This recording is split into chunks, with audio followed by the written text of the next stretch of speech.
All right, so we are here with Survival of the Fittest, Night 2. Night dos. Too sweet. And this is in Dallas, Texas, and it is in 2017. The first match we opened up with was Lou Gotti versus Dirty Andy Dalton. Pre-show. The pre-show main event. There was a lot of hand licking by Dalton. Yeah. There was one point where he licked his own boot, and Dalton won with a brainbuster suplex looking thing. That's the only notes I wrote down. What did you write down, Albert? Yeah, there's some transitions in the beginning I thought were cool, but it immediately went to the licking. Dalton did some kind of somersault tope through the ropes on the Gotti. Looked really cool. Gotti had this really good release overhead suplex. The gangsta onesie, it goes without saying. It's the most hilarious, because it's totally hilarious for like some ring gear. Dalton did a stomp. I thought that was going to be the 3 count, but it wasn't. So 2 count. Underhook backbreaker by Gotti, and then a brainbuster by Dalton, and that's how Dalton got the win. Okay. Brainbuster in quotes, by the way. Let's really talk about this though. How amazing is that Andy Dalton got more wins in his singles wrestling career than he did with the Dallas Cowboys? He hasn't played yet. Yeah, it's the Dallas Cowboys, and he's not going to play. He's not going to start yet. No. I mean, give it a couple weeks, then I can't wait to see Dak get back. Who knows? Dak might lead the team because he won't get paid. But anyways, exactly, that's what I'm saying. I rated this 6.5. The Ginger wins. I was around a 5. It was whatever. It was a basic pre-show match. Like it wasn't bad, but it wasn't like, oh my god, great. If you can say your pre-show match is 5 out of 10, you're good. Yeah, pretty much. I'm glad we're on even keel, partner. I was like, anytime you watch a pre-show match, I don't like the Extreme Rules Horror Show. So what did you rate that? 5.5. 5.5. Okay. Man, I gave it an extra half star because Andy Dalton made me joke. But then we opened Not it up. joke. We opened it up with the Kingdom promo. Mm-hmm. Talking about how pretty much all members of the Kingdom are going to win their Survival of the Fittest qualifying matches. Yeah, that worked out well. Matt Taven called us Virgin Melvins. And he's half right. Melvin, yeah, sure. Wait, which part are we, though? I'm not a Melvin. Definitely not a... Shit. You're married. Damn, dude. Damn it. So the first match of the 3 Kingdom matches was Jonathan Gresham versus Vinny Marcellia. At first, Vinny Marcellia faked an injury. There was a nice vertical suplex by Gresham. The headbutt to Gresham from Vinny Marcellia. There's a nice drop kick by Gresham. There was the stunner red rum combo by Vinny, but the red rum was blocked. There was 2 shooting star headbutts by Gresham and a very awesome bridging pin. So Jonathan Gresham moves on to night 3 of Survival of the Fittest. As he should. I agree. This happens twice tonight when text TX it's TX, right? TK. Oh, TK. Sorry. TK Orion. I can't read my own handwriting. TK Orion swings the bat at the camera and the camera sells it like he's like watching like a guy hit by the bat. I thought that was when they cool. first came out. Also does that in the super kick. Yeah, as well. Later on. Which Jackson does that? Was it Matt or Nick? I think it's Matt. Yeah, it was really cool. I thought it was hilarious. The long promo, it was about how they're going to win other matches. I hated the injury spot because it didn't lead to anything of substance. So, to be fair, can I interject that part you talk about the promo? Can we not start one of these Survival of the Fittest with a fucking long-ass promo that we don't give a shit about? Well, this one wasn't long. This one was only like a few minutes. It was still annoying enough to have the show start on a promo again. Well, it's going to be... The pay-per-view portion is next, so let's see how that starts. So somebody comes I didn't mind it because it tied... Here comes Sting. I didn't mind it because it tied all the 3 matches together, and they went right back to back. So at least they didn't come out and do it again. Like, at least I'm going to win this time. Like, that's true. I will say that. I will give them credit for doing the promo and having the matches back to back to back versus, here's one, and then there's a different match. Then, here's another Kingdom member. Here's another match. Here's the last Kingdom member. That'd be annoying. Like, vaguely remembering how this all goes down, it wasn't a surprise that everybody but Matt Taven lost. Spoiler alert. Yeah. So Vinny tried to win by countout. If you haven't watched it by now. I thought that was a good move. It's a smart move, even if it is for a heel. because Gresham took some pretty sick guardrail bumps, and then a brainbuster on the actual floor. The mats were pulled up. Gresham with that drop kick, I wrote that down. I wish, actually going back to that brainbuster, and this is sometimes what Ring of Honor does, and maybe the other shows we're going to watch too will probably have the same issues. Gresham didn't sell that brainbuster enough. He really should have had some heat put on him. But I digress. It is Ring of Honor. It is what it is. That sounds insulting. It's not insulting because it is what it is. I just don't agree with it. Doesn't mean I'm trying to insult anything. And then the headbutts by Gresham were pretty cool because they were like right back to back. And then Gresham wins with the bridge. This match is a 6 for me. I gave it a 7 just because I liked the way that Gresham was doing those headbutts. Then on top of that, they were shooting star press headbutts, which looked even cooler. Yeah. It might have looked cooler, but First time I've ever seen that. It doesn't really make it any better, though. Yeah, but it looks really cool. Plus, it looks like he just floated in the air like a butterfly and then just comes right down. Well, plus they told a really good story. I just feel like he would have been better off just hitting an actual shooting star press and doing more damage than just hitting his head. I agree with that, but that's why I gave it a 7. Like it could have been a little bit higher, like a 7.5 or something, had he won a regular one. I like Gresham a lot, so I'm gonna agree with you on 6. Well, I don't particularly like the Kingdom that much, outside of Matt Taven himself. I would have given it a 7, except for the lame injury spot. Really, I didn't like it. I will agree with you. That's one reason why I didn't put it higher too, is the injury spot. Because like you said, it didn't lead to anything. Yeah. And it was right at the very beginning too. Yeah, there was another match we watched. I forget who it was, but I think it was some ladies, and one of them faked an injury right at the beginning, and then it led to nothing. And I pretty much shit on it right when we saw it, but I forget who it was. Oh, we'll get there. All right. So then the next match was TK O'Ryan versus Flip Gordon.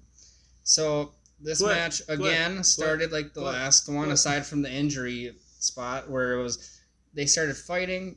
TK was slamming Flip into the barricades. There was a big flip reversed by TK. There was a nice spine buster by TK O'Ryan. Flip missed the tope. There was the superplex into a pile driver right afterwards to Flip. Then there was some slap fighting. There was the Pele from Flip. There was the springboard moonsault that missed. There was the springboard sling blade from Flip Gordon. There was that running Samoan drop by Gordon. The moonsault pin after the baseball bat shot from Vinny Marseglia to TK. The corkscrew stunner. Hoo-wee, Flip Gordon wins. 1, 2, 3. Yeah, I like the continuity with the Kingdom trying to win their matches. Orion threw the jacket in Gordon's face and then just pummeled him. Flip can fucking drop kick like no other. He's like coming down at you, no matter how tall you are. He's in your face. It's awesome. He's got some height. Flip. Yeah, the spine buster was good. Dodging the tope was kind of cool because like everybody hits it, and Orion was just like ole whatever. Yep. And ole whatever. I like that. Yeah. So the superplex into a pile driver. I quoted that. I'm not sure what that was. I don't think it was a pile driver per se, but he was in a pile driver position. Yeah, I thought it was more like a suplex. He just brain busted him, but I don't know what you call it. Pile drivers is as good a term as any, but it still looked freaking vicious. It really did. Yeah. Flip was dead. The choreographed stuff where they were just like, I don't know how these. I like to know how long these guys practice this when like they're coming at each other and they, right hand duck, left hand duck, the kick, and they know to jump it. Like that kind of stuff, I think they practice. It's more of the other shit that they call in the match. It's more of like that's called in the ring. Yeah. But they already had this choreographed stuff ready to go. That whole beginning spots where like punch, kick, dives, block, move. Yeah. I pretty much had the same thing that Chris said about all the springboard sling blade. I really like that move. That was awesome. Corkscrew stunner. I don't think I've seen that before. I've seen versions of the stunner, like the one Cena will do off the ropes, but I don't know what you call it. That's another reason why I hate. That's a springboard. That goes stunner. back to a springboard stunner. That goes by the why I hate Cody's cutter and shit like that. It just didn't look right. Cena doing it or Cody doing it. What do you think of the corkscrew stunner then? Flip doing it. That's fine. Oh, there you go. It's just weird seeing like quote unquote main eventer bigger bodied guys doing these springboard moves. I'm kind of surprised that when Vinny messed up with the bat and hit Orion with it, it didn't lead to anything at that moment. But maybe it did down the line. I'm not sure. It set up the idea that he was going to lose. Yeah. This match, I honestly I like TK O'Ryan. I thought he looked really, really good. I think because Flip really sold for him at the beginning. I like this match. I give it a 7. I give it a 7.5. 6.5, but I like Flip. Again, Okay. I only like Taven. Yeah, I mean, but this is my first time seeing O'Ryan, so maybe you see some more boring matches from him. I'm not sure, but this match, I think it's because Flip is just the man, and he carried him through the match. But O'Ryan still looked good. Yeah, it was just Flip. The sassy wild horse, TK I O'Ryan. should have gave it a 6, so I could have flipped it and called it a 9. Great. So then after that, Matt Taven gets in the ring and does a little mini promo again, saying how he's gonna win. Then Matt Taven takes on Cheeseburger. So in that respect, if I said this little promo, I'm like, I'm gonna win, and then Cheeseburger came out, I'd be like, the second we saw the yeah, bumper, I'm gonna win. the second we saw the bumper for that match, I was like, oh crap, Taven's winning. And since we've seen enough Cheeseburger matches to know he doesn't win On paper, on pay-per-view, or at least on the show. so It's like he won the last show and won the pre-show match against that Taylor guy. but after Chris describes the match, that didn't take away from the match, so I thought the match was okay. So Yeah, no. So It's Cheeseburger. Cheeseburger came out, and the first thing he attempted to do is the Shote Palm Strike, which he learned from Jushin Thunder Liger himself. I want to make it very clear that when he does hit that move, it's fake as shit. Depending on who he hits it on. And this match, it was fake as shit. So Cheeseburger actually does the opposite this time. He goes and takes Taven out outside the ring and starts slamming him into the guardrail, which is nothing any of the other opponents did. Cheeseburger. Taven did a chop to the turnbuckle. He was attempting to chop Cheeseburger, and Cheeseburger ducked, which was pretty cool. Taven... If Taven chops a cheeseburger, what does it become? A chop? Sliders. He's got it. Okay. sliders. So then Cheeseburger at one point in time is jumping off the top rope, and Taven just kind of throws his leg up there and hits him. It looked pretty bad, but I mean, that's on Cheese because Cheese didn't jump high enough. Yeah, okay, I remember what you're talking about. I mean, that was kind of funny. There was a nice Beal to Cheeseburger. A what? Beal. A Beal. Like where the guy is in the corner and just kind of throws him. You're getting way too Oh. technical about shit now. How do you spell that? Biel. You're a genius. Beal. I have no idea. That's okay. I never heard of him before. He just Jim Cornetted you. I'm pretty sure he used that for the first time ever in the last podcast. There was the double underhook to the knee to Cheeseburger. There was a super kick to Matt Taven. Gay. Shut the fuck up. Because super kicks are like whatever, man. There was the DDT to Taven. Yeah. Shote Palm Strike to Taven. Whatever you want to call it. I'm not quite sure that's how it was supposed to go. Cheeseburger did pretty much AJ Lee's Black Widow to Matt Taven. And then Matt Taven climaxed and beat Cheeseburger. So we climaxed in 3 seconds. And Yep. I mean, it's possible. Oh, he did. He climaxed in 3 seconds I mean, and won the match. So good for him. Yeah, Can't what other say- notes you got, I Albert? can't say no. it hasn't happened. Not much. I did like the beginning, like you said, where it was Cheese getting the advantage early in the match outside the ring. He was straight cheese and He was. Taven with the hubris. We were talking about hubris at every moment we could after this. Because I was wondering how much Cheese would be able to get in. how much cheese would be able to get See, in. see, we're doing this all night, apparently. So, In the burp. I didn't think Cheese was going to win, Not but I much wanted to of a- see how close Cheese would get to win. Would he get a couple close 2 counts? It never really worked out that way. I mean, there's nothing Cheese did that made me think he was going to win the match. So the match was all right. The Black Widow spot was right into the climax, and then the Rockstar Supernova afterwards. Yep. Black So Widow that's will make me that's the climax. Kingdom that did that, the Yeah, the Rockstar Supernova. So essentially, let's describe the Rockstar Supernova. Let's You first, remember what it was, let's Albert? first clarify that Black Widow would make me climax. From AJ, yeah. No, Black Widow. Oh, yeah, the superhero. Or supervillain, whatever you want to call her. I But- can't pic- Superhero. I can't picture it. So Scarlett the Rockstar... Johansson. No, I'm talking about with the move. So the Rockstar Supernova Well, Scarlett is... Johansson's right here, bro. Don't you worry. is Matt Taven is doing a power bomb while Vinny Marseglia and TK O'Ryan are running off the ropes, and they essentially do like a code breaker to the person's back at the same time. Gotcha. What did you it's more rate like a powerbomb backstabber. That's the thing. Kinda, I'm torn because I like the story in the match, but it just seemed like it just never really got to the end of the story, other than Taven winning.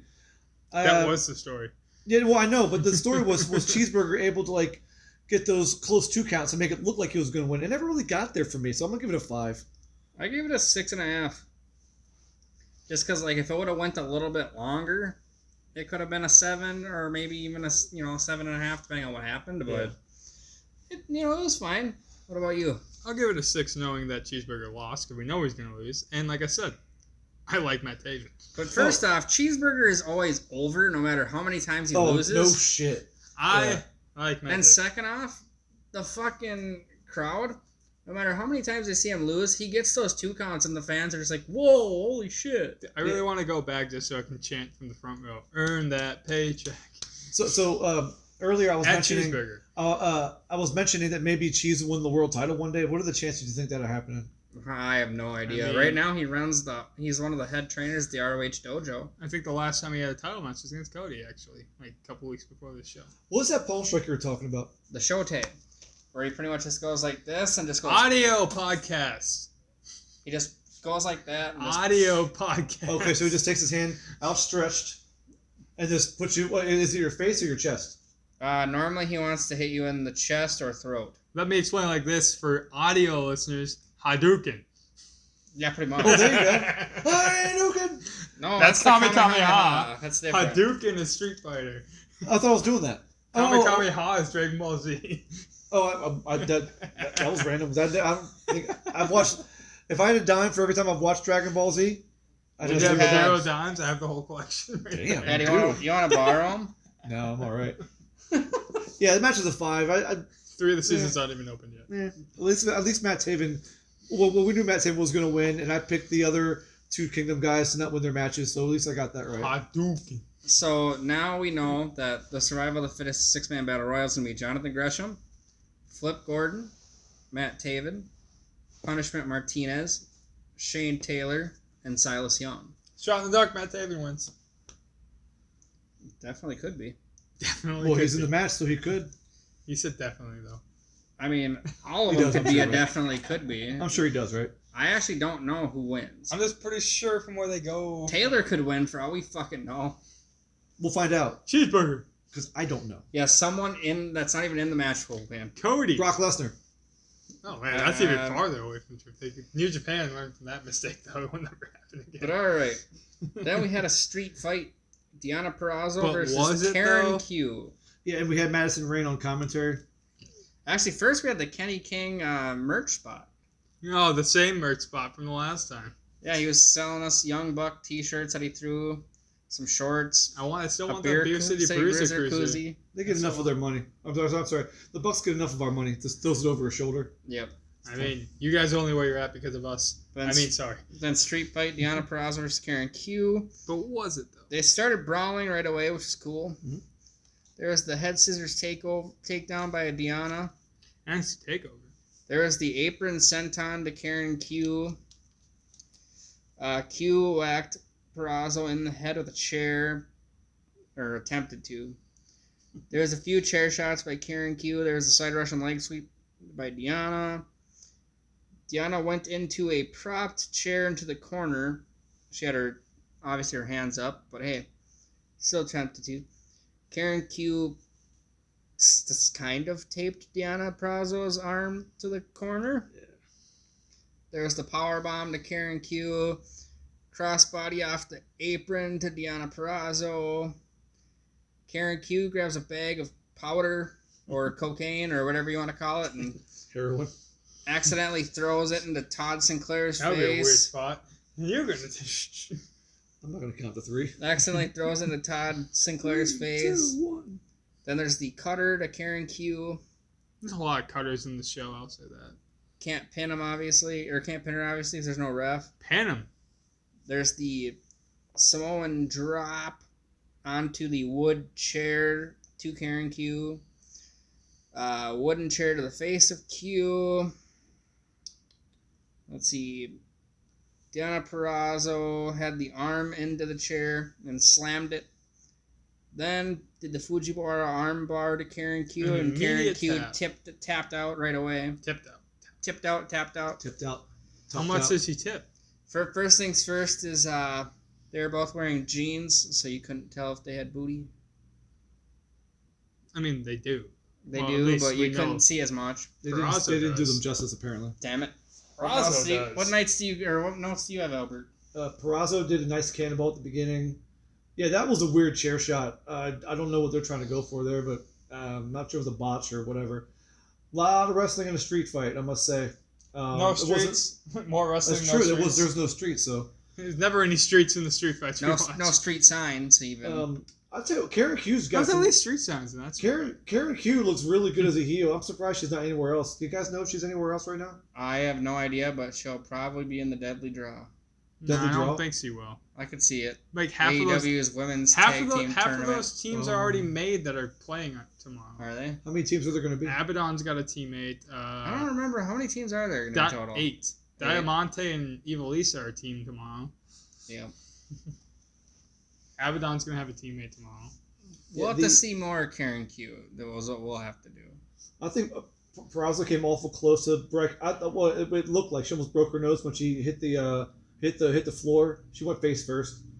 Okay, so at least the end was the majority of the hardcore spots where they had the chairs and the powder and all that. Never seen a ref bump via powder before, so that was kind of cool. Here, take my Coke. I got it for free anyway. I mean, whatever. it made sense at least. Yeah, it wasn't some silly ref bump where like you just get tapped by like a toe and you sell it for 10 minutes. I'm not gonna lie, that'd be actually fucking hilarious if somebody did a powder spot, they threw it in the ref's face, and it's like, holy shit! It's like running around and jacked up and shit. What do you guys think of the quick tap? I mean, It's a little fast. it was fast, but don't get me wrong. Like You knew it was coming, but it's still really fast. after the whole putting the arm in the chair and stomping on that, I mean, it made sense, but at the same point in time, like Super quick. if it was like 2 out of 3 falls, it would make a little more sense. Just because then you're like, okay, you're trying to conserve the arm a little bit, but Is that Purrazzo's finisher? that's her finisher. She's yeah. won every Okay, single then match. okay. She's won every single match we've watched so far. with Yeah, her. well, then that's fine because that protects your finisher anyway. Like, there's only some matches where like a person who has a submission move is putting it on somebody where that person will take forever to tap. Like say Bret Hart and Steve Austin for example. Main event status. Yeah, main event level. Where other than that, if you're just in a mid card match, just tap out. Just protect the move. I like Karen Q. I wish she was. I'm sorry, I don't say I wish. I'm gonna go look to see if she's doing anything else. I thought she looked great as a heel. She had that swagger about her. I thought she was really cool. This match to me, Madison Rayne can just stop talking. That didn't really it didn't really help anything. No. But I still like that. I'm gonna give it a 7. See, I gave it a 6.5. I agree with everything you said, but I'm gonna agree with him too. Fair enough. It's Okay. definitely one of the better women's matches we've had so far, though. Yeah. He's looking up to see what she's doing right now, I think the other women's match that I remember is from that Field of Honor, which is also Deonna Purrazzo. and I forget her opponent, but she's been in other matches we've seen too. Okay, so here's the deal about Karen Q. Speaking of shows, they'll go up after this show. Right. So there you go. So it says Karen Q is a Chinese American professional wrestler currently signed to WWE on the NXT brand. Oh. As what? She debuted in August 2018, competing in the 2nd annual Mae Young Classic. What's her name under the? There's a under- match. Karen Q. Is it Karen? It's still Okay. can do. There's a match you can watch. She probably lost, but there's a match you can watch. Wait, that's The fine by second me. annual. I'm gonna go check that out. All right. I mean, if she was making a name for herself, she would have been known by now. So I mean, maybe she's just not. Well, maybe gonna- she's just doing, like, maybe before the whole COVID thing, maybe she was just doing the house tour circuit. All right. To Because be honest, though, NXT's women's division is kind of stacked at this point in time, and until some of them start getting called up, let's be you need honest, some though, people to just work the, you house really got to shows. think about though. Deonna Purrazzo was also a part of NXT at that time. She got cut. Yep. And Karen Q's still there.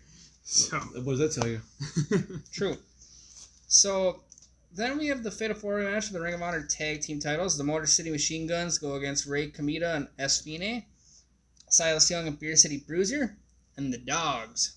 El de facto Lucha Brothers. So it's Red Titus and who? Will Ferrara. Will Ferrara. Can we stop having this fucking Enzo and Cass joke? That's why I asked what their names were. I don't want that joke anymore. So first things first is there was a... I'll do it once and I'll stop. How you doing? There was the eye poke from Sabin to Red Titus. I poke of doom. Beer City Bruiser Bruiser! Pretty much what I put there. palmed Twice. Little Willie in the face while Willie's trying to run at him. Little Willie? Must be a Spaceballs. Well, the reason why I say Little Willie is Schwartz because is bigger than mine. Rhett Titus, when he comes to the ring, says, "This is Little Willie, I'm the big dog." It would appear your Schwartz is smaller than mine.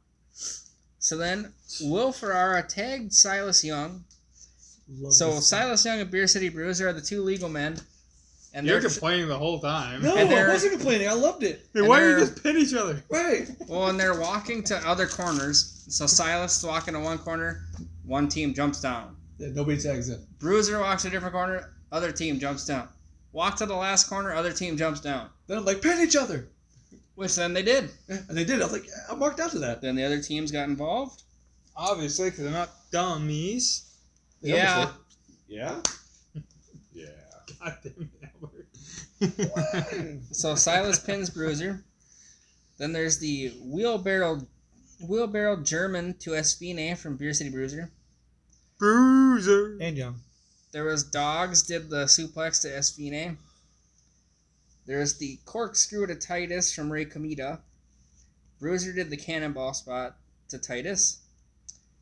Then Sabin did a tope through Shelley's legs. There was the double moonsault from Komita and Espine to everybody.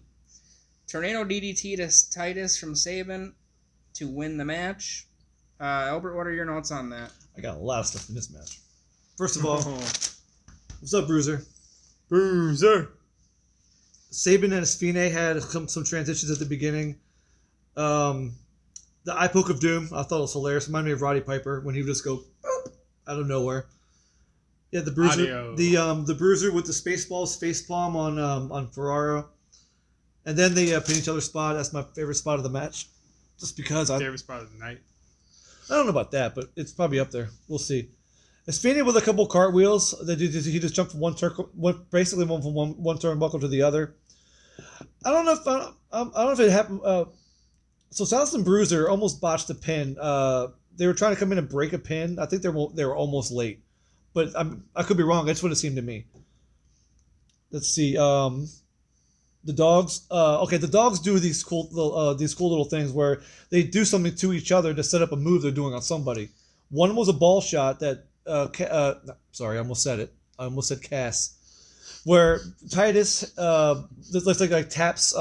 He did a sack tap to Will. Yeah, thank you. Sack tap to the ball tap double team. and then the other one was where Ferrara got shoved, and then that set up I think like a wheelbarrow suplex or something like that. I forgot what it was. You exactly did it right. So their whole gimmick is, at first they were tag team partners that didn't want to team with each other. Then they started working together, but they would have little fights on who would, if they can get along. So that's kind of what made those double team moves start happening like that, because they originally teamed up because Ferrara hated cheeseburger. Fucking cheeseburger.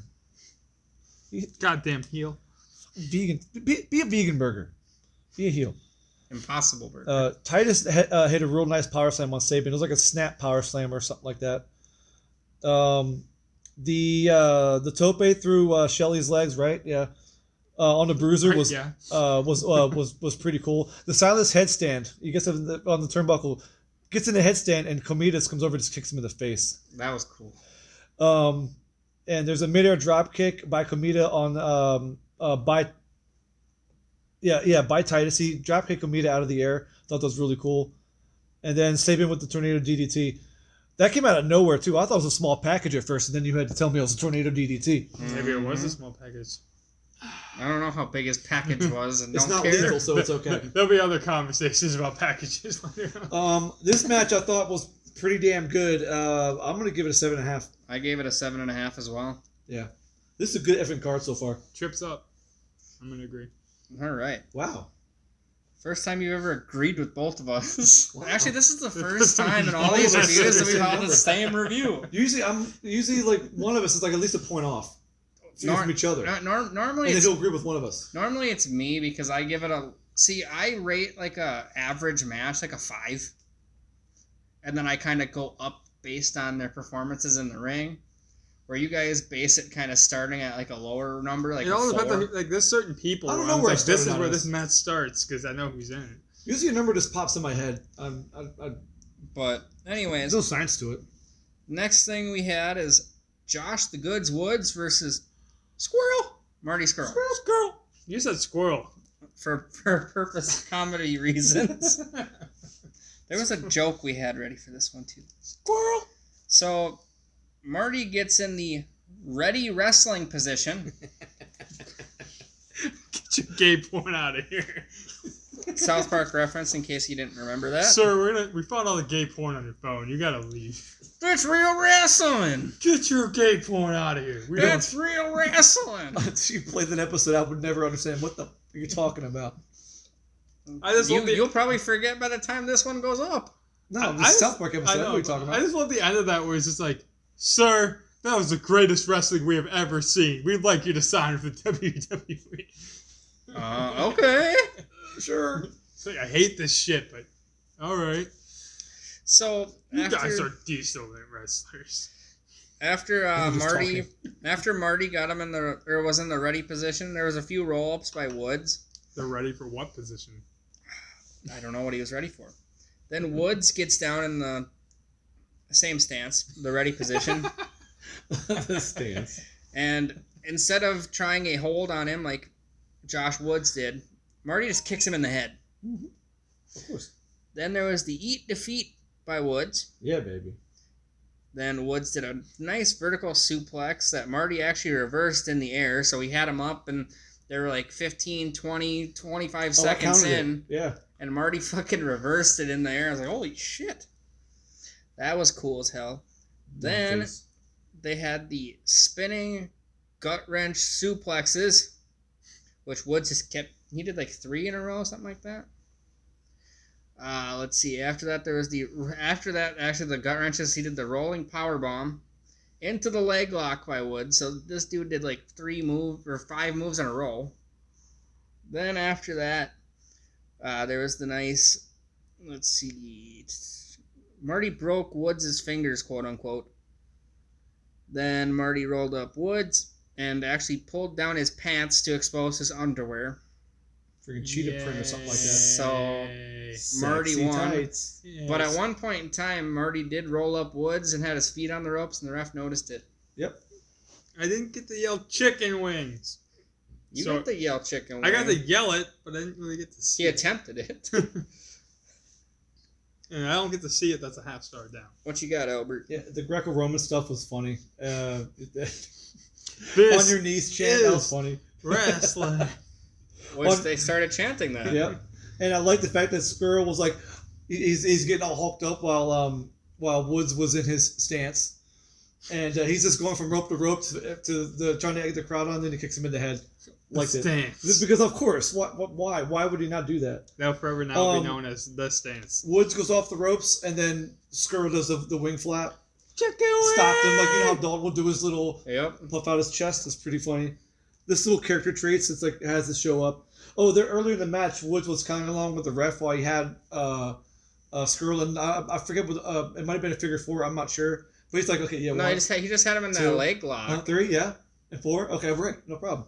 Yeah, he had him in that leg lock, the leg hook or whatever. Yeah, it's those little things that that make matches kind of interesting. The rolling gut wrenches into a power bomb.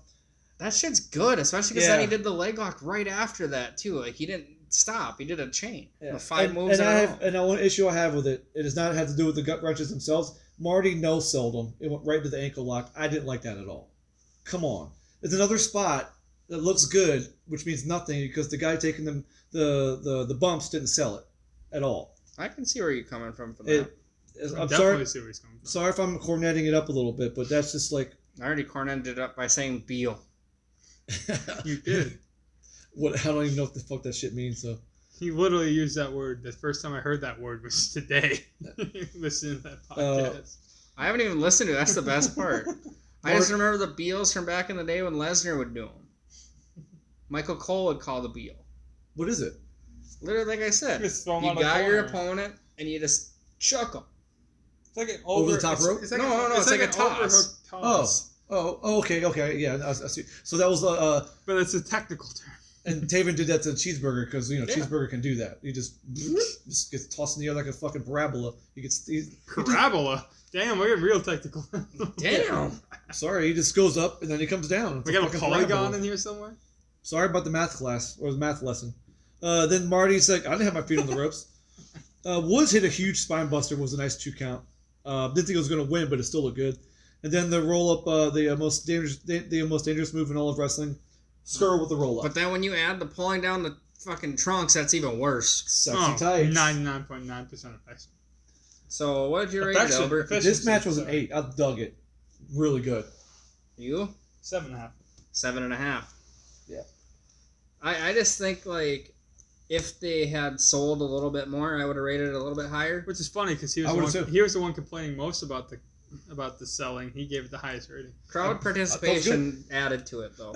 Yeah, because everything at the beginning was like that was like about 5-6 minutes long of them doing the Greco-Roman stuff and getting the crowd into it. You even were saying this match was 10 out of 10. You were even saying this match was like 10 out of 10 at the beginning. I don't know if you were being sarcastic. I was Or being what? sarcastic. Oh, okay. Wrestling. I mean, This is Wrestling. honestly, it could have been a 10 out of 10, like, had it ended a little bit differently, or Yeah. went a little longer, but... No, Josh the Goods Woods has really impressed me in the 2 matches we've seen of them with Silas Young and this one at Marty Skull. Yeah. Josh the Goods Woods actually was the winner of the top prospect tournament in 2017, so... So that's why he's getting his push. Well, it's not even that he's getting a push, it's just what they do is they take local indie talent and they kind of let them participate in a tournament, and then the winner gets a championship match of their choice, which for some reason they always pick the television or tag team titles. Smart Wait, you move. don't want a world title? I mean, maybe they just want something to work their way up to because, maybe I management mean, doesn't trust you them. could book the world title match, but it might be like, hey, Crossroads, you're out. Yeah, exactly. Well, because Leo Rush was a winner of it too, but Leo went for the world title. But anyways, the next match was the ROH TV title match, Kenny King versus Scorpio Sky. Scorpio Sky. So, first things first is I know Albert's going to say this, but Kenny King in this particular match was wrestling as a face, which we will find out more about that in a little bit. But first there was the rolling armbar by Scorpio. That was pretty cool. There's the dive from the apron to Sky, which it looked like a total botch, but King actually recovered from it quickly, so made it actually all right. Let's see here. There was the last chancery to Scorpio Sky. It's In the weird to middle see of the that ring. move when it's not Austin Aries. Even though they literally said Austin Aries' name during that, too. Double big boots and spine buster. They're double big boots to each other, then the spine buster by Kenny King. Hurricane Rana from the top rope to King. Question, though. Is it a big boot if the boots are not big? I don't know how That's a big their deep boots question are. right now, dude. Too deep. Let's see. There was the springboard blockbuster to Scorpio Sky. That was fantastic. There's the cutter on the apron to King. And King actually wins the match with last chancery to Scorpio Sky. So what you got, Albert? There was a nice, interesting cartwheel kick on the apron by King to Sky. I thought that was interesting. Oh, no, I'm sorry. Maybe it was more like a split kick. I don't know what to call it. King with this corkscrew off the apron to Sky. That looked really good. King did like it looked like an AA into a backbreaker. And then he kicked him. And then as Sky is standing there, King kicks him in the legs and then hits the in the last chancery. It's a good little sequence. King takes a nice bump over the top rope. I don't know why. It just looked like he just fell right flat in his back, but you couldn't tell because the camera wasn't on him. But it looked like it could be interesting. I'm no selling whatever it is you're doing over there until now. I'm trying to keep a straight face. Like, what are you doing? I wonder how long it's gonna go for. I was noticing that there was a lot more outside action than the actual street fight from earlier, so I thought that was kind of strange. Was there? Sky with a reverse chin lock, rest hold. Sky with body scissors, rest hold. Come on, what is that? It's a rest hold. Yeah, I know, but these two Wrestling. guys, these guys don't need to do that, and not to mention that's going to lead into what we're going to talk about later. I hope about like the way these guys are wrestling. Sky was wrestling like a heel.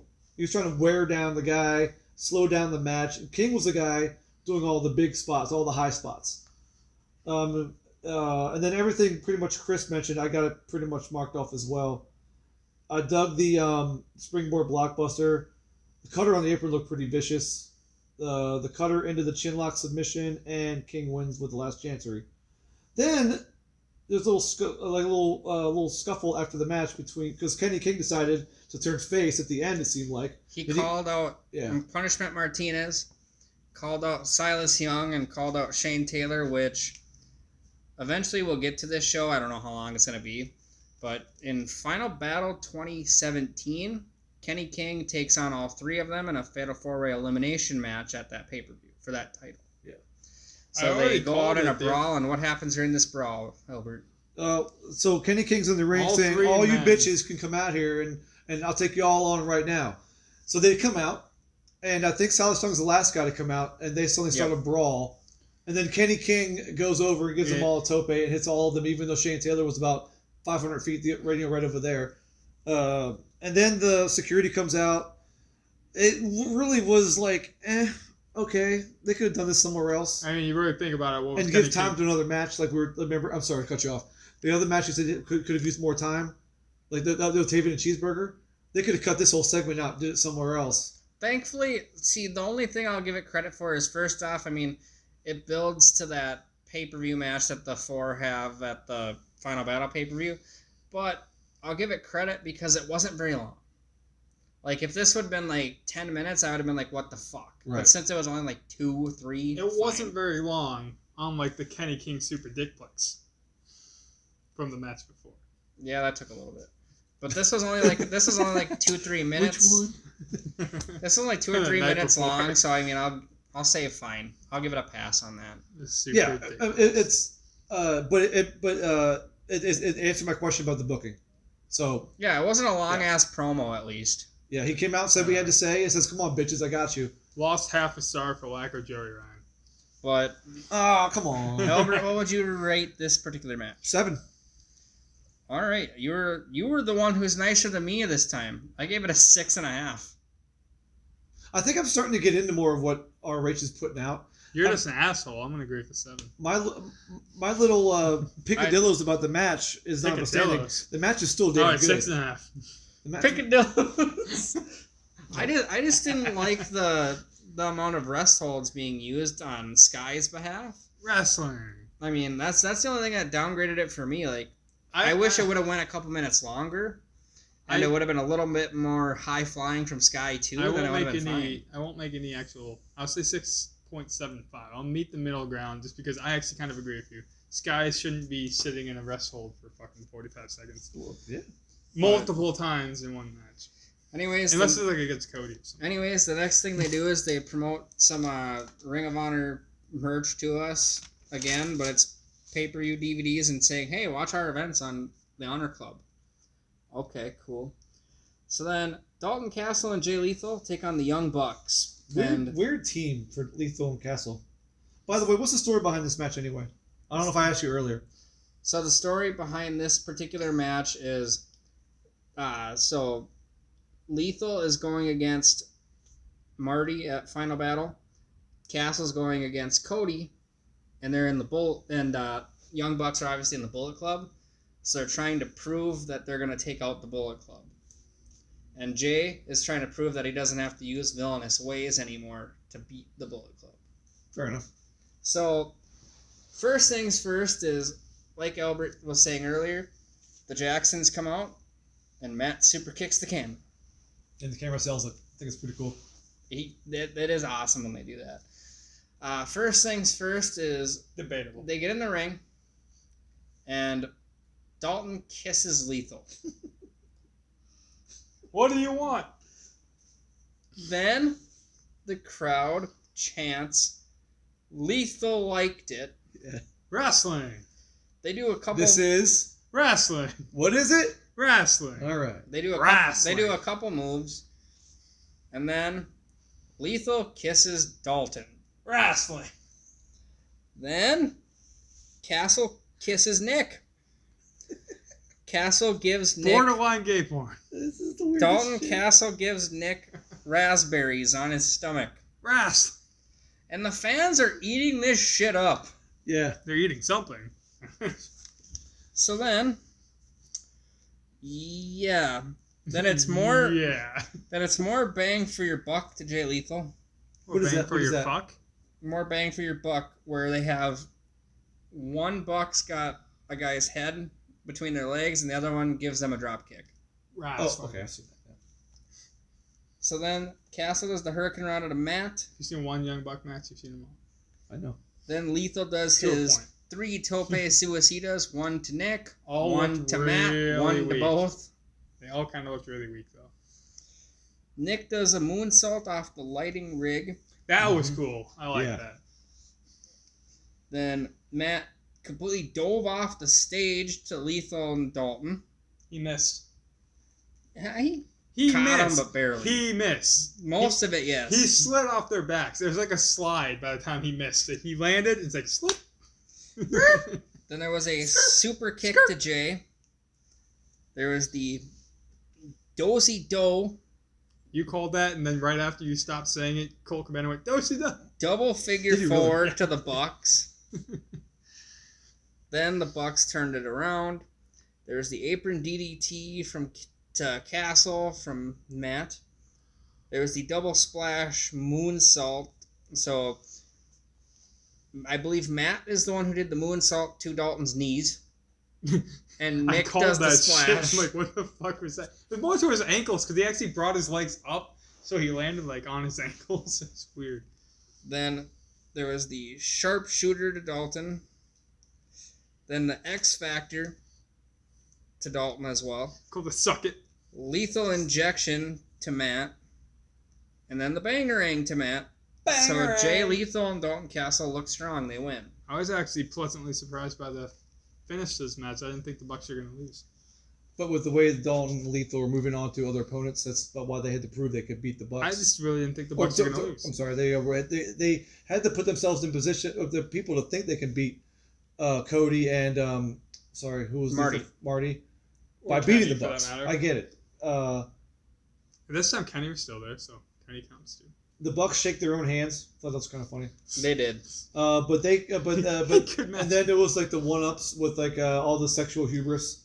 The Bucks did not kiss each other. Little No, they didn't sexual because they. That's why we were joking. Like, Lethal and Dalton making 1,000 points, they win automatically because they won the little. It ain't wrestling without a little sexual hubris. Any what? Sexual hubris. Oh, hey. Wrestling. You got that little sexy voice over there, buddy. I'm getting a little southern on it too. Yeah, there's so Matt and Dalton had a trade of moves, and then Dalton did the same thing that Marty Skrull did. He puffed out his chest and made the Matt stop and like go, oh crap. He did not do the bird flap, though. No, not the bird flap. Check away. Then all the making out stuff happened, and then Castle kisses Nick. Castle raspberries Nick. Okay. Didn't care much for that little bullshit old school that the Young Bucks do. Like whatever. Contrast spot number one. Super kick parties all over the place. I wrote it down. There was a bulldog lariat combo, but I neglected to write down who did it. Do you remember that spot? The Bulldog Lariat combo, the Bucks did it. Okay, it looked really cool. Hurricane Rana off the structure because Lethal decided to run towards it and miss. Or actually, he hit it. He just got Nick dodged it. The Terminator spot. It's the first time I've seen it with the Bucks. I've always seen it with Kenny Omega. I've never seen the Bucks do it. But it was really cool how they Kenny swerved it. Ortega? Did I say Omega? You did. I thought so. He's just joking with you. Oh, fuck you, Kenny man. from South Park. Kenny Chesney? Any other Kennys in the world I gotta think about right now? Kenny from the third row. I'm gonna kill Kenny right now. Please. Anyway, so Dalton and Lethal dodge the Terminator, but Who are then we talking about Matt again? comes out from the stage and, of course, barely touches him. The stereo figure fours, I enjoyed that. Everything else, pretty much Chris covered. That You would enjoy it it was if all. it came from the 80s. It seems like a pretty much average Bucks match and the way they book everything. But yeah, before I knew the story, I'm surprised Castle won with the Bangarang, which I think is a really cool move. And then this The match. Bangarang is about my favorite thing about Dalton Castle. What about the boys? If it's not Mark Quinn, I don't care. Yeah, the Oh, boys fair weren't enough. here this time. Yeah, no boys.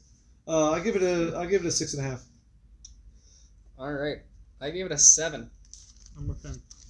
And And that's me rating a Young Bucks match kind of high. one thing we got to think about here is there was not as many contrived Young Buck spots as normal. That's probably why I gave it a 7.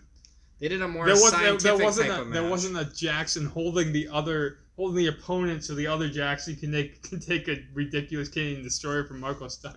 Yeah, they didn't Dalton and Jay avoid the Meltzer driver like 2 or 3 times. Yeah. You're right. They did. Haney Taker, Meltzer. I still say, even though they do it every time when they don't hit it, they pull the guy who's supposed to do the springboard and they smack their head off the apron. Why not just hit the fucking tombstone? You're already in the spot. Just fucking drop his head. But like the moment the other guy gets pulled down so they can't hit the double team, the guy in the tombstone Then he just position's just like, I'm gonna reverse this now because apparently it's his time to reverse something. What is it? When he goes for the Meltzer Wrestling. driver, if the one guy gets pulled down, why It's won't the other guy just do the tombstone still? It's Logic. It's an instant reversal. It's wrestling. It's how it works. But then we moved on to the main event. There's no such thing. Nobody wants to see Matt or Nick Jackson actually hit a fucking tombstone. Okay? We got the Texas Death Match, the Ring of Honor World Title, Cody Rhodes versus Christopher Daniels. If Christopher Daniels loses, he can no longer challenge for the world title while Cody is champion. True.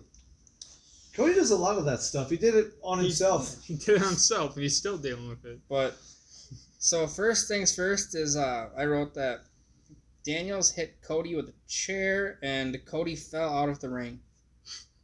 That's very Wow. lackluster. Hey, what a match. Daniels ran into the lighting rig.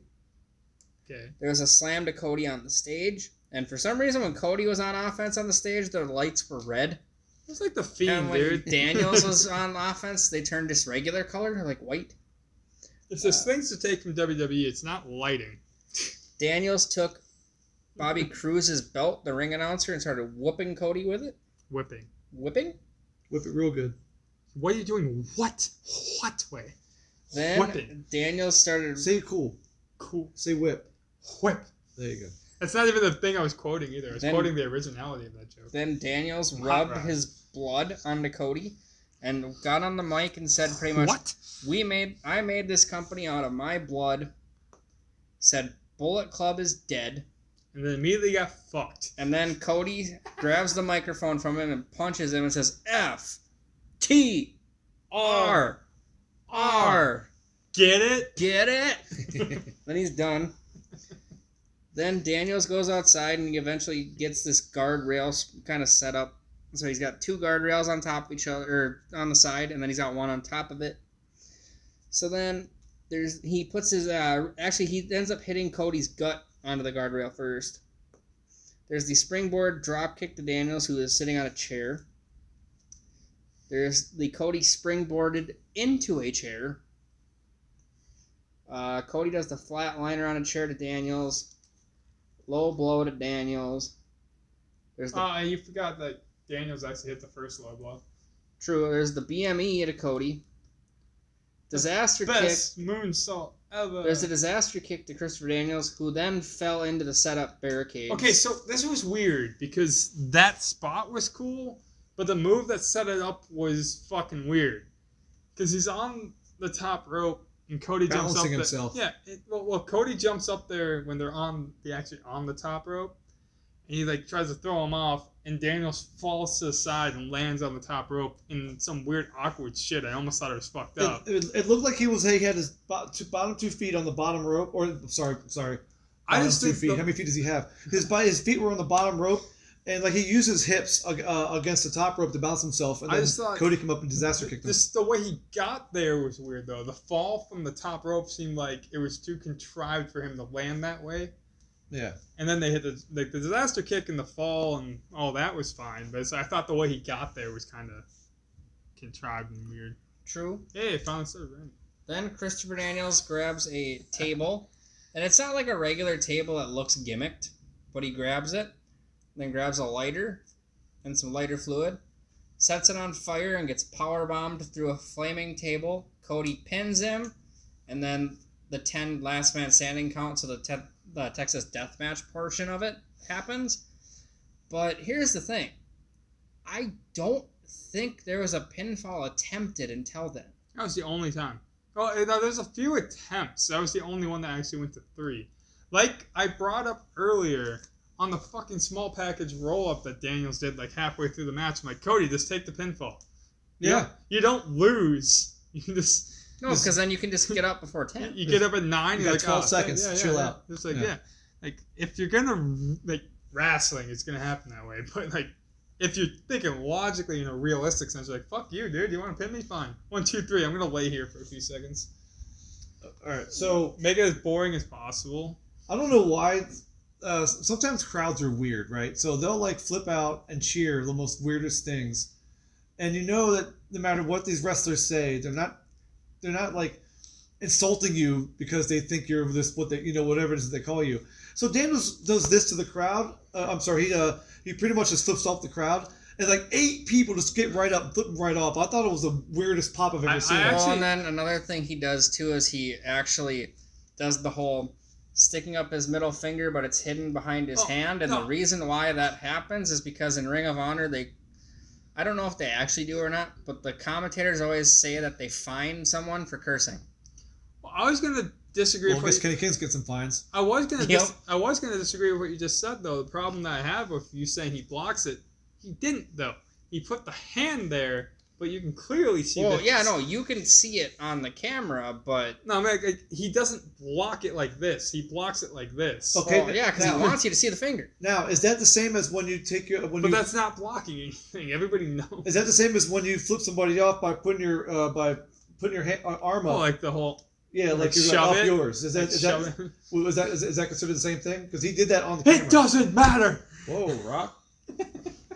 Pretty much. I mean, like I said, I don't know if they officially do fine the wrestlers, but the commentators do make, comments during certain matches going, oh, that's going to be a couple $100 fine. Maybe pay-per-views they're more lax with it. Well, this is a house show even, so I have no idea. You used to be able to get away with a house show.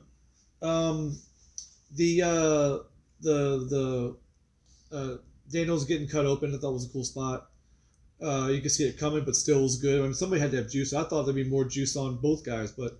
Well, and then, actually, the one part that was pretty cool is after Daniels does get cut open, you can see Cody at one point in time looking like he's actually digging his nails into Daniels' cut. Oh, yeah. It looks like it. Cody was stiff on that spot, with elbows, with fists, or scratching it, or whatever. He went right after it. I mean, it's a good. It's good psychology, and that's one thing Cody's really, really good at. And Daniels, because there was times where he was backing off from Cody, like after he got cut. Obviously, like and probably in normal fights, when you get cut open or get hit hard, you're kind of like you're like shell shocked or whatever you want to call it. Well, there's some times where Daniels was selling that and he was backing off. It's good selling. I love it. The taking Bobby Cruz's belt. Daniel wipes his blood on Cody's face. Get it? The barricades.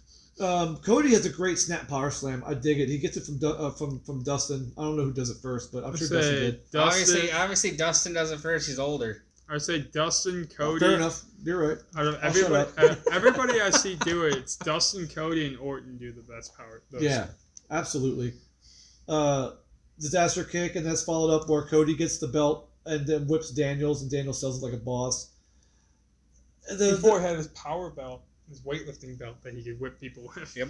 Yeah, so he can bring that. Cody can bring that in the ring, and he can use it legally because it's part of his attire. Is that the way that works? It depends on the match. Certain times he will get disqualified, but there are other times where the ref will just pretty much play it. AEW, what's a disqualification? Oh, in Ring of Honor, there are times where he gets disqualified for it, and there's times where they just let it go too. So I don't understand. There's only been one disqualification in the history of AEW, and it's the first fall in the 30-minute Iron Man match between Pac and Kenny Omega. True.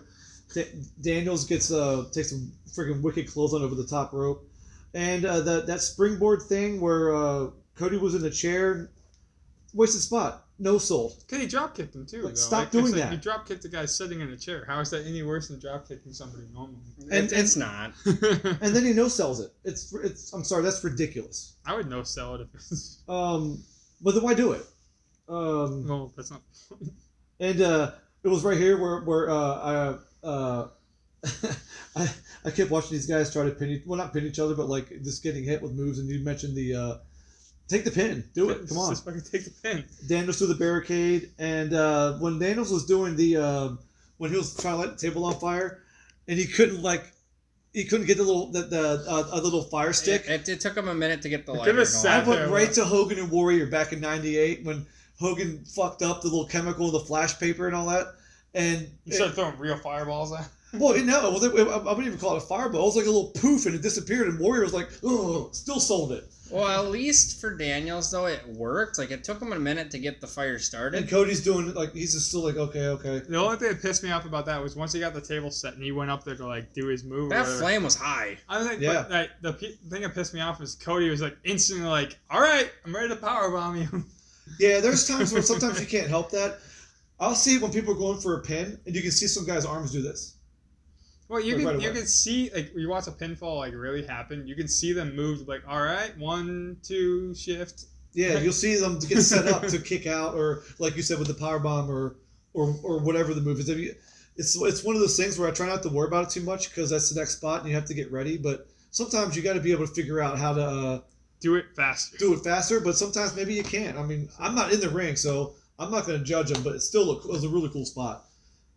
The last time table spot I saw that I remember was Edge and Mick Foley like 10 years ago. WrestleMania 22. Yeah. And then obviously the 10 count happens, or the pinfall happens, the 10 count happens, and Cody wins. And so there's no blonde hair, there's no neck tattoo. What would you rate it? 7. Oh man, I went way higher than that. There's just something that's... I went all the way to a fucking 9. Ooh. I didn't go that high. I loved it. I gave it an 8 because I still like Cody. I loved it. And Daniels for that matter. I think by then I was kind of like, all right, I'm just like, sometimes watching these Ring of Honor shows, these guys just no sell a lot of it starts to grate on me sometimes. And I think this match is the main event. I mean, come on. I really like my gripe with the match is it kind of like it was lackluster for what it was billed as. Like Texas Death Match. It's gonna be a story. Think of I'm saying it's a last man standing match with a pinfall. That's all it is. So think of what you would consider a great last man standing match. Mm-hmm. Triple H, Shawn Michaels, shit like that. Oh yeah, no. If you compare it, that's why I try not to. But actually, using ROH to why I gave it an 8, the whatever Mexican last man standing match El Generico and Kevin Steen had, La Revancha. Yeah, that one is a fucking 10 out of 10 for an ROH match. I'll agree with that. And that's why this is an 8. We'll eventually see that too. I don't mind watching them. Yeah, like that was insane. But any overall was great. This show is a great show. Can't wait for night 3. Better or worse than the first night? No, honestly I think it was on par, if not better than the first night. I had more fun. I'll agree. With night 1 was more fun because you had that main event was just ridiculous. The DBS. The BBD, the super dick spot, and the main event were insane. And for fun moments. And despite all my gripes about stuff, I think I'm starting to get used to Ring of Honor. So, and that's all I'm really looking to get out of all this. So, we got a little extra time. So let's we don't. talk about What Culture has a list here of the 10 greatest Ring of Honor matches ever. I don't know when this list was produced or put out. It should say at the beginning of the article. It does not. How does it not? I don't know. And we don't have time, but we can do it anyways. Number 10 is Seth Rollins versus Davey Richards from Death Before Dishonor 2010. I believe this is for the Ring of Honor World title. So let's go to number 9. Low Key versus Kenta from Final Battle 2005. Which, that just sounds fucking kick-ass, to be fair. Low Key and Kenta. Low key, what a disappointment. 2008, number 8 is from Man Up 2007, which I actually just got on DVD the other day. A ladder war for the Ring of Honor Tag Team titles, Kevin Cena and El Generico versus the Briscoes. Boo, Briscoe. Hey, speaking of which, still no Briscoes. Still no Briscoes. Number 7, ROH TV title versus ROH World title, winner takes all match. Jay Lethal versus Jay Briscoe from Best in the World 2015. No more Briscoes. No more Briscoes. Briscoes. Meet the Briscoes. We will never watch a match again. There you go. Number 6, Bryan Danielson versus Austin Aries from Testing the Limit in 2004. You say one more Briscoe match. I was going, I don't know what else they got on their list. I didn't rate them.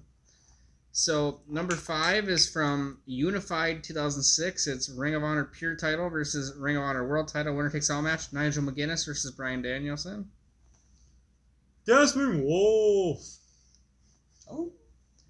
From Manhattan Mayhem 2007, and number 4 spot is Takashi Morishima versus Bryan Danielson for the Ring of Honor World title. So, what culture really likes Bryan Danielson? That's what I'm getting out of this. Number 3 from Joe versus Kabashi in 2005, Kenta Kabashi versus Mojo. I would really hope so. It's a show called. Number 2 is from Final Battle 2012, Ladder War, Kevin Cena versus El Generico. We watched that, right? Yeah. That's the one I did show you. The number 1 rated match of all time. If it's not for Joe Ring of versus Honor Punk, then I'm not agreeing. Is ROH World title match, Samoa Joe versus CM Punk from Joe versus Punk 2 So the second one, not the first in one. 2004. Which one was better in your mind? In my mind, I would say the second one, but Meltzer rated the first one better. Actually, But all speaking three that, of them were rated 4.75 or higher. No, 5? The first one was 5. Oh, okay. The other 2 were 4.75. God damn. But there were 3 matches that added to 2.46 hours. I'm sorry? One went to 60 minutes, the second one went yeah. to 60 minutes, and the third one went to 46 minutes. Were those draws or pinfalls? The first 2 were draws.